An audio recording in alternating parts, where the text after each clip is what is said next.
Hello everyone and welcome back. In today's video, we'll be shooting at 5-gallon water jugs just like this one here, at a distance of 300 yards with a .308 and a 6.5 Creedmoor.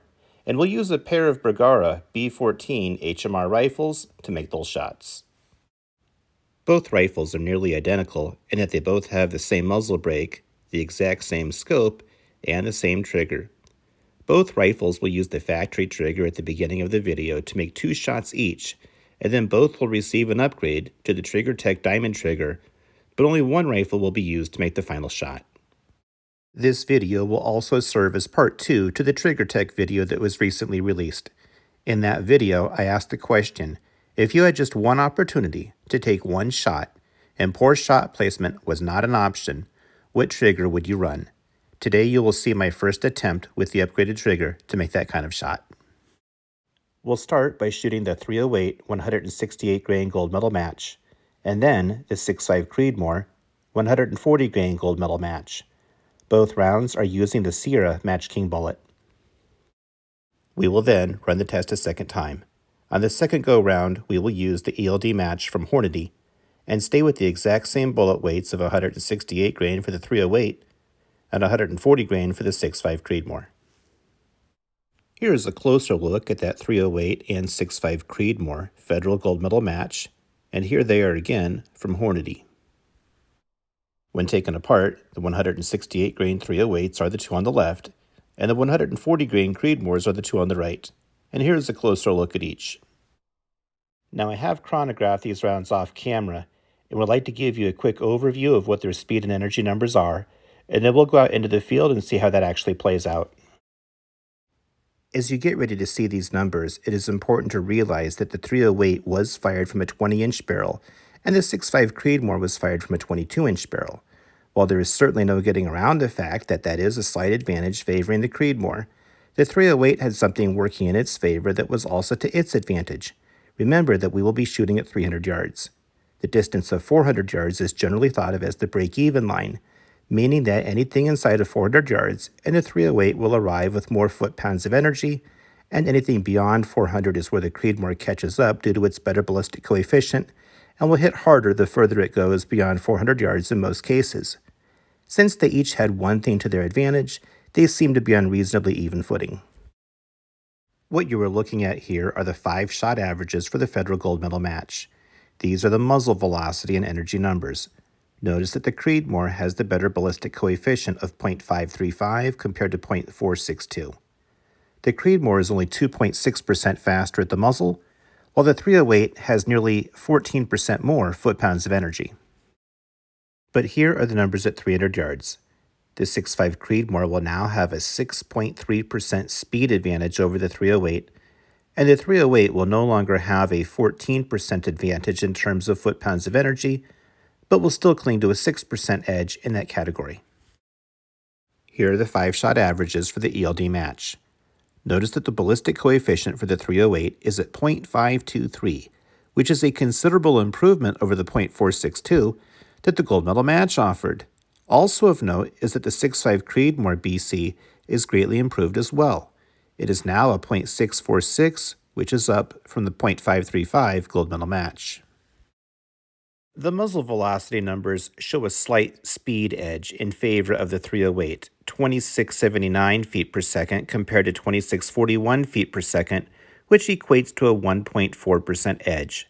But the real advantage for the .308 is the energy numbers of 2677 foot-pounds of energy compared to 2168 foot-pounds of energy for the Creedmoor.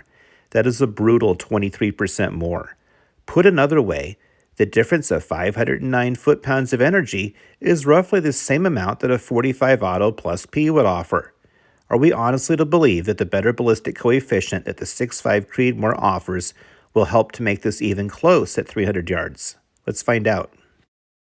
Here are the 300-yard numbers. Rather than being at a speed disadvantage of 1.4%, the 6.5 Creedmoor now has a 2.4% speed advantage over the .308. The .308 still has the advantage in energy, but instead of being 23% more, it's 14% more. Rather than being at a 509 foot-pound advantage, the difference is down to 224 foot-pounds.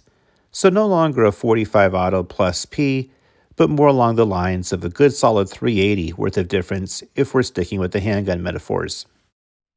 In short, this is not just a comparison between the 6.5 Creedmoor and 308, but also between ELD match and gold medal match, and lest we forget, between a factory trigger and the Trigger Tech Diamond. Let's go to work. We're getting ready to shoot at this 5-gallon water jug from a distance of 300 yards using the 308 168 grain gold medal match from Federal.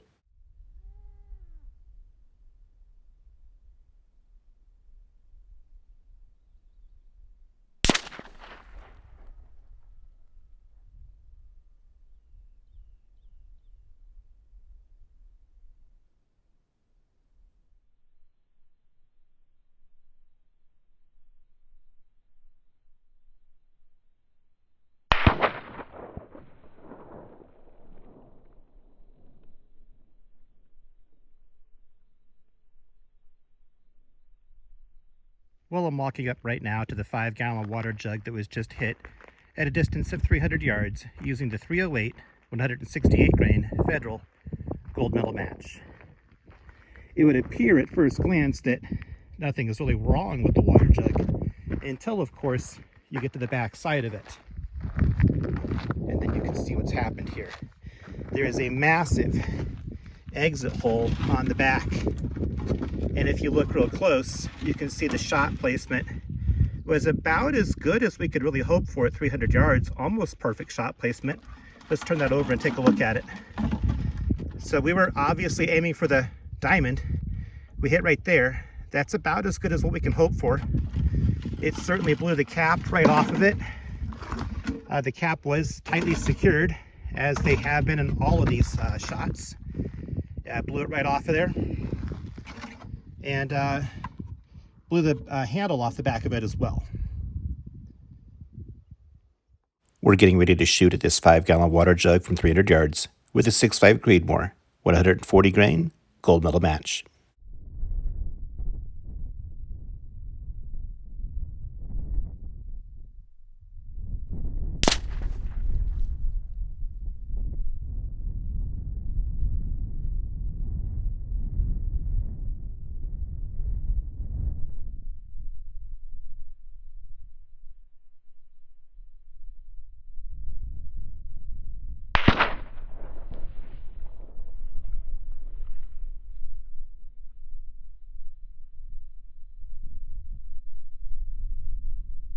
Well, I'm walking up right now to the 5-gallon water jug that was just hit at a distance of 300 yards using 6.5 Creedmoor 140 grain gold medal match. It looks to me like it almost cut this thing in half. You can see the back side, massive damage on the back side of it. Somewhat of an accordion is what it resembles. Let's see where the shot placement was on the front. Respectable shot placement. I was aiming for the orange circle, obviously. Hit, I don't know, maybe a quarter of an inch, maybe a third of an inch below the circle. Almost dead center. So at 300 yards, we can accept that. And again, the back side. There you go.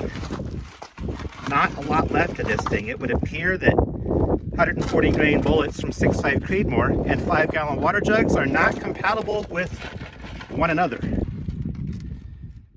We're getting ready to shoot at this 5-gallon water jug from 300 yards with a 308 168 grain ELD match from Hornady.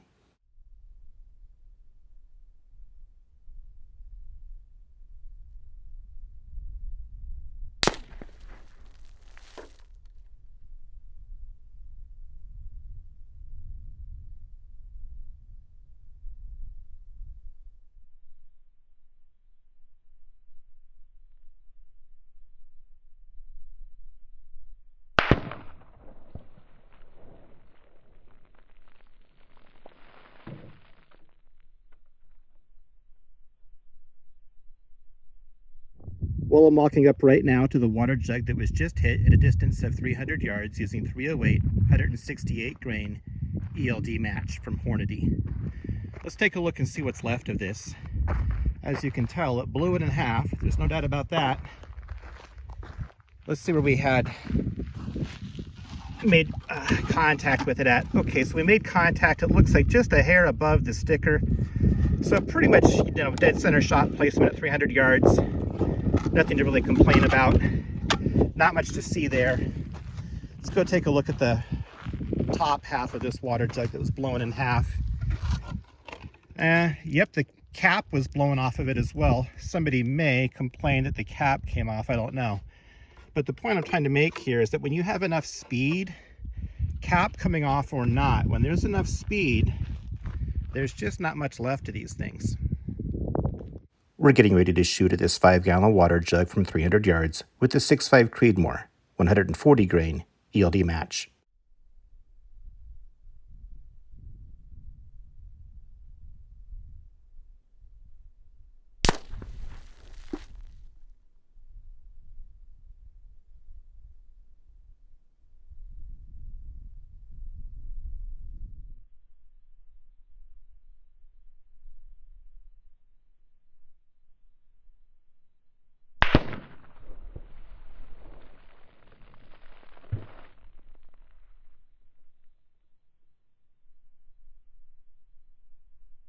Walking up right now to the 5-gallon water jug that was just hit at a distance of 300 yards using 6.5 Creedmoor 140 grain ELD match by Hornady. It looked to me that it lifted the whole thing off the ground and certainly blew it in half. Let's see what happened here. There's the lower half, obviously, and the half that got hit. It looks like the shot placement, let's pick this up here. See if we can find some shot placement on this for you. All right, so shot placement, it would appear, was maybe, I don't know, 2 inches, 2.5 inches to the right. The elevation was pretty much perfect, dead center, just a little bit off to the right. But apparently you do not need to hit perfect bullseyes with this particular ammunition in order to get the job done. It is a very forgiving bullet, apparently. As the days went by, I couldn't help wondering about better shot placement with that Creedmoor ELD match and what kind of results it might have yielded. After all, it was the only one of the 4 where shot placement was borderline at best. So in order to avoid developing a bias, both rifles got a trigger tech upgrade. This is my very first attempt since the upgrade to make it happen. Please notice a little wider camera angle so that we can capture everything in case it goes sky high again. Here is that original angle, and here is the new angle again. Without any further delay, we're getting ready to shoot at this water jug from 300 yards with the 6.5 Creedmoor 140 grain ELD match.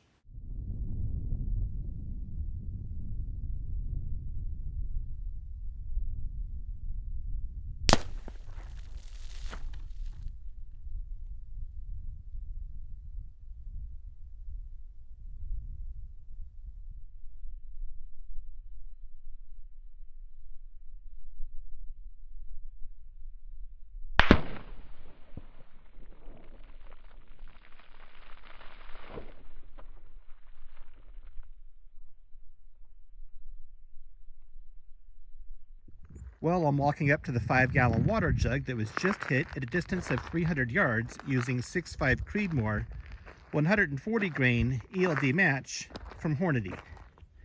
Let's see what happened here. I'm pretty sure that the shot placement was respectable enough today. That is the lower half of this thing, of what's left of it. Still some water in there. And you can see that there was a handle right there. But let's not make you wait any longer. Let's see what kind of shot placement we had on this thing today. To understand the shot placement, you need to understand that there was a handle right here. Normally, we would just look at the sticker on the other side and see if I was close to the sticker. The sticker is gone.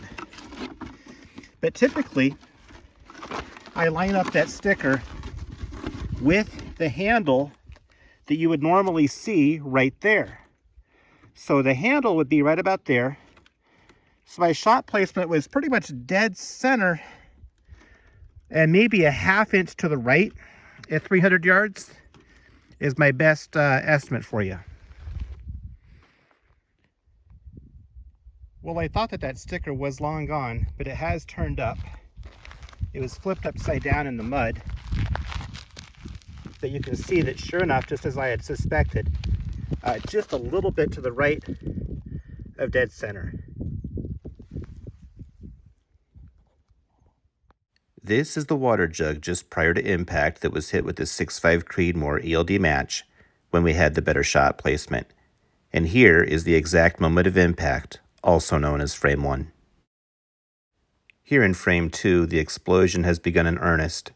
And here in frame 3, it appears as if there are dual rocket boosters that have kicked in to send this water jug to the moon and back. Here we have zoomed in on frame 3 to get a better look at the rocket boosters. And now we have zoomed back out and we're ready to move forward. Here in frames 4 through 9, as you see the water jug gaining altitude, it is worth noting that there is actually a good amount of water still inside of the jug that is going up with it. And in frame 9, that is the last frame that we actually see the complete water jug before it begins to leave our view. Here in frames 10 and 11, we start to lose sight of the water jug, but it is worth noting the large amount of water at the top of the screen that is still visible. By frame 12, the water jug was completely out of view, and it wasn't until frame 38 before it could be seen in full again. Please note that it still contained a reasonable amount of water, even in frame 38.